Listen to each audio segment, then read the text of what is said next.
Hey everyone, Mike on Monday coming to you, doing two parts today. The first is on sorghum Sudan.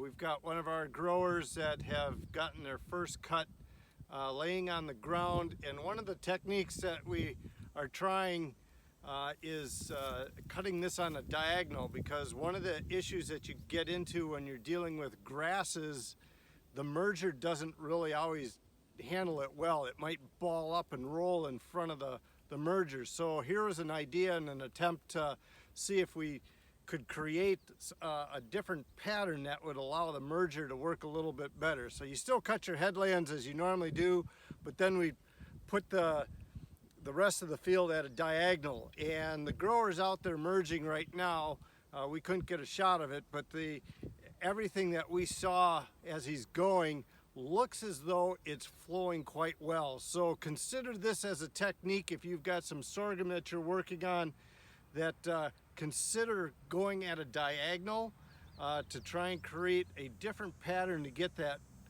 merger to be able to pick up the sorghum Sudan a lot easier. All right, so Mike on Monday again, part two. This we're covering soybeans treated Cruiser Max Vibrance inoculant versus not. And you saw this video earlier this year when they were smaller and younger, and I gave you specifics on it. I saw this field again and said, let's take another shot here, because it continues to tell a story. We've got healthier beans. You can see the color is much greener than to my right. We've got more population, we've got stronger, healthier plants. So it's not just about using a seed treatment, but using the right seed treatment.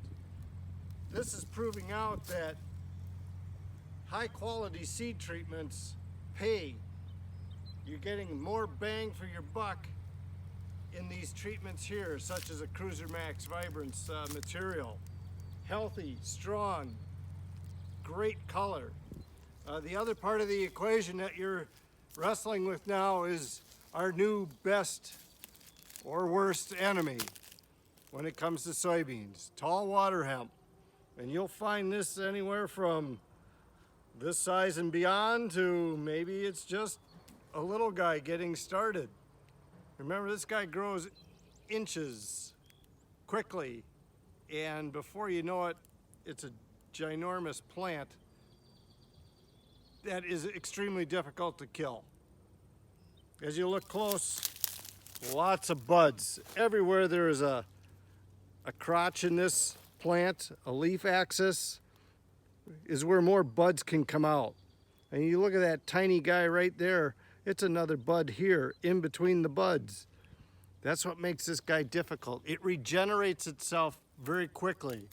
So our nemesis is going to be a tough one for the next few years as we try to figure out what's the best scenario working with this type of weed, because the pressure is only going to become more and more intense. Remember, these plants can put out anywhere from 500,000 to 1 million seeds per plant. That population can get high real fast.